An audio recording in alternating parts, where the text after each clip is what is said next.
The day I caught my best friend in bed with my fiancé, I didn't scream. I didn't cry.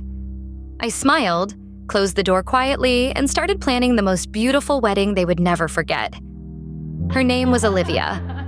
We had been best friends for 15 years. She was supposed to be the maid of honor at the wedding that was supposed to be mine. Olivia knew everything about me. My passwords, my fears, the name of the dog I cried over when I was 9. And she used every single piece of it. Because Olivia didn't just want a life like mine. She wanted mine. And she had been quietly taking it piece by piece for years. It started small, the way these things always do. She copied my haircut, then my clothes. Then she started showing up to my friends' parties without me. I told myself I was lucky to have a friend who looked up to me. That is what I told myself, right up until the texts. Daniel, my fiancé, always kept his phone face down. One night it lit up on the kitchen counter while he showered. A message from Olivia. Just 3 words. I miss you. At 2 a.m, I didn't confront him. I scrolled. And what I found wasn't a moment of weakness. It was a year. A whole year of them, behind my back, laughing about how I never suspected a thing. There were photos. There were plans. A conversation about what they would do with the house. My house. The one I paid for.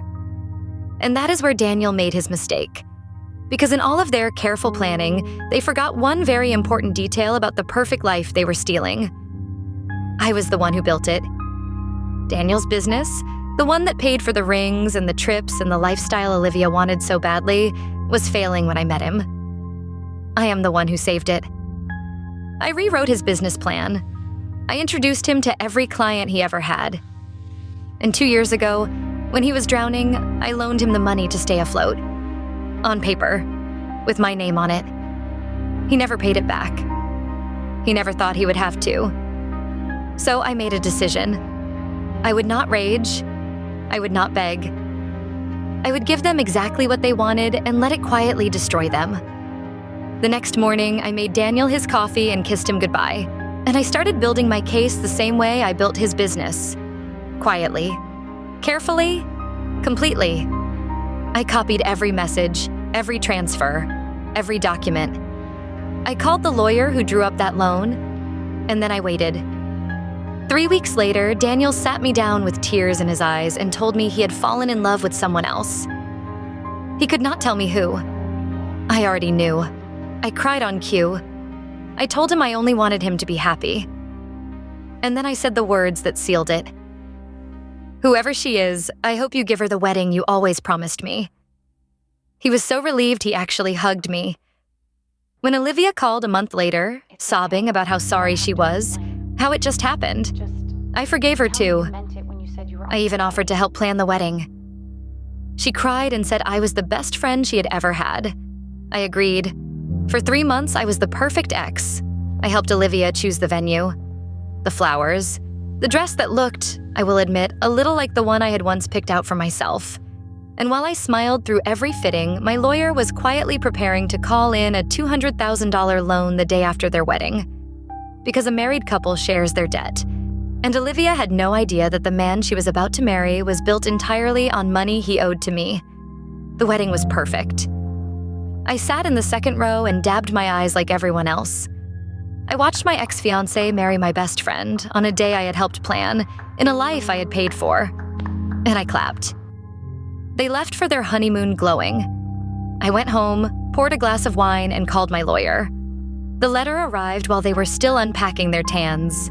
A formal demand for the full repayment of the loan, with interest, due immediately.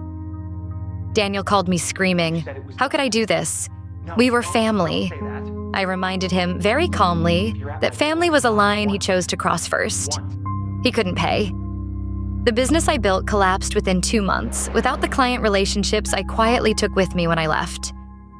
And Olivia learned that her perfect new husband was broke, drowning in debt, and that the woman she betrayed held every single card. The marriage she stole lasted 9 months. The last I heard, she was sleeping on her sister's couch, telling anyone who would listen that I ruined her life. I didn't ruin her life. I just stopped paying for it. People ask if I regret it. if it was too cruel. But here's the part they always forget. I gave them everything they said they wanted. The wedding, each other, the whole life. I simply took back the parts that were always mine. Olivia spent 15 years trying to become me. In the end, she got her wish and lost everything trying.